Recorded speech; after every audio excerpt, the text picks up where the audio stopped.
আমরা মাছে ভাতে বাঙালি, মাছ আমাদের ভীষণ পছন্দ। ইলিশ হলে তো আর কথাই নেই। ইলিশ পার্বণে বাসায় সরিষা ইলিশ তৈরি করা হবে না, এটা তো হতেই পারে না। কোনো প্রকার সরিষার তিতা ঝাঁজ ছাড়া আজকে আমি ভিন্ন স্বাদের একটা সরিষা ইলিশ তৈরি করব। সরিষা ইলিশ রান্না করার জন্য আমি চুলায় একটা সসপ্যান বসিয়ে দিয়েছি। তার মধ্যে দিয়ে দিব পরিমাণ মতো সরিষার তেল।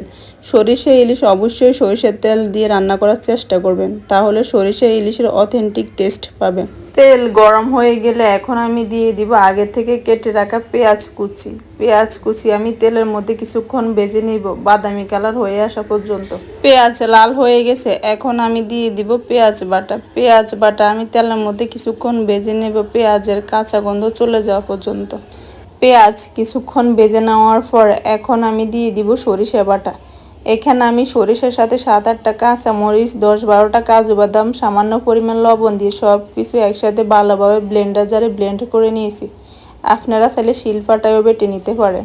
সরিষার সাথে কাঁচামরিচ, লবণ, কাজু বাদাম দিয়ে একসাথে ব্লেন্ড করলে এতে করে সরিষার তিতা ভাব চলে যায়। এখন আমি দিয়ে দিব সামান্য পরিমাণ রসুন বাটা। ইলিশ মাছ রান্না করার সময় আপনারা অবশ্যই রসুন বাটাটা একটু কম দেওয়ার চেষ্টা করবেন, এতে করে ইলিশ মাছের টেস্ট ঠিক থাকে।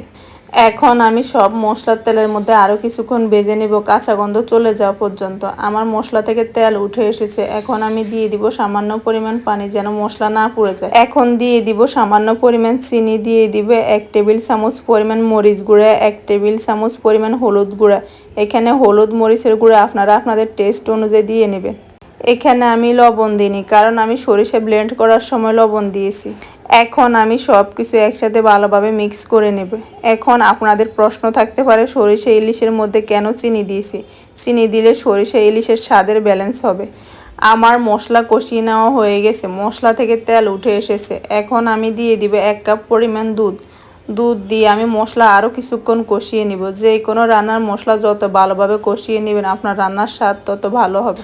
আমার মশলা আবারও কষিয়ে নেওয়া হয়ে গেছে, মশলা থেকে তেল উঠে এসেছে। এখন আমি দিয়ে দিব আগে থেকে কেটে পরিষ্কার করে ধুয়ে রাখা ইলিশ মাছ। আমি এখানে সবগুলো ইলিশ মাছ মশলার উপরে সাজিয়ে দিব। এখন আমি দিয়ে দিব 3-4টা কাঁচামরিচ। কাঁচামরিচ দিয়ে আমি মাছ কিছুক্ষণ কষিয়ে নিব। মাছ কষিয়ে নেওয়া হয়ে গেলে এখন আমি দিয়ে দিব আরও 1 কাপ পরিমাণ দুধ। দুধ দিয়ে আমি আলতো হাতে নেড়ে মাছের সাথে দুধ মিক্স করে নেব।